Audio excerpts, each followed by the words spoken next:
11 in this year's MLK competition. Bang! The sound of a single gunshot has been heard. That gunshot would soon alter many lives forever. A teenage boy has been shot while walking home from a convenience store. All that was in his possession was a single bag of Skittles and an Arizona iced tea. This teenage boy had a life ahead of him, yet a man known as George Zimmerman instantly ruined it. Killed, Trayvon Martin's blood will forever lie on George Zimmerman's hands. An acquittal in a court of law will never change that fact. 50 years ago, a civil rights activist spoke in regards to the way America was at the time. This activist had a vision of the nation transforming into a better place. It's safe to say that this civil rights activist, known as Dr. Martin Luther King Jr., would have shook his head upon a case like Trayvon Martin's. He would have shaken his head upon George Zimmerman's actions. Trayvon Martin's case is one of many distinct cases involving the Stand Your Ground law.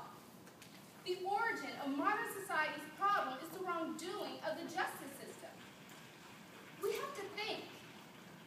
We have to go back in time. Let's go back 58 years ago, 1955. Emmett Lewis Till was a 14-year-old boy who was brutally beaten, shot, and thrown into the Mississippi River with a cotton gin around his neck after allegedly whistling to a white woman. Bang! Adult white males were supposedly threatened by that whistle, so they stood their ground and killed Emmett Till. Justice was not served when Emmett Till was brutally murdered. It was bluntly looked upon and then forgotten. These men took justice into their own hands in a similar manner to how George Zimmerman took justice into his own hands that night of February 26, 2012. All these men were wrong and unjustly killed unarmed black male teenagers.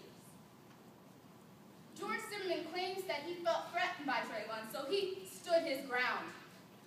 This teenager only had tea and Skittles when he was profiled and stopped by George Zimmerman, who indeed had a gun. George Zimmerman attacked Trayvon that night, even though the 911 dispatcher told him to remain in the car. Are you following him? Yeah. Okay, we don't need you to do that. Yet George Zimmerman unlawfully pursued the victim. George Zimmerman was following Trayvon. He profiled Trayvon and thus continued to follow him even though he was told not to. Imagine. Can you just imagine what Trayvon was thinking that night? Trayvon had his family home in this neighborhood where this man was following him.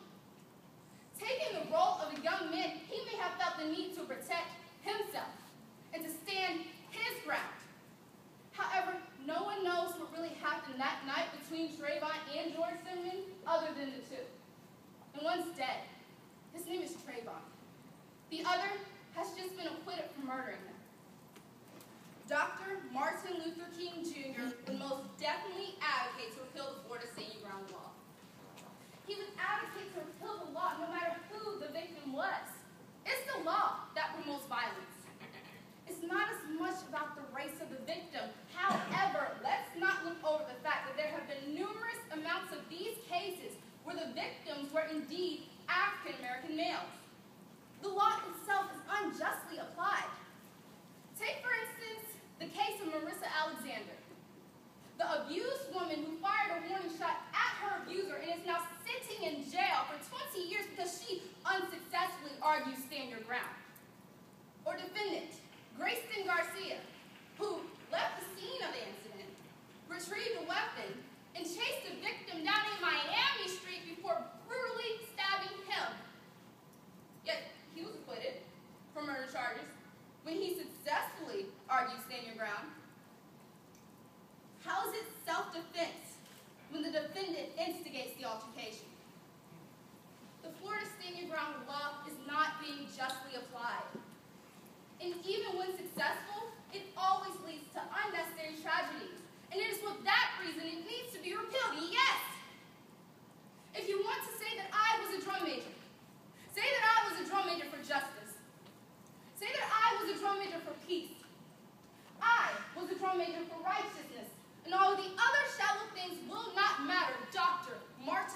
King Jr. stated those exact words.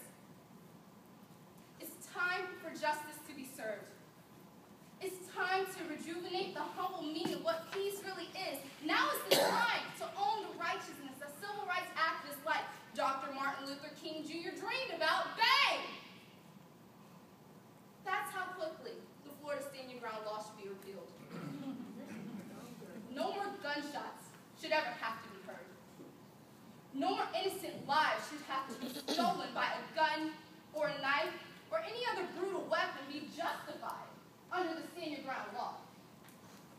No more lives should ever have to change due to murders of loved ones.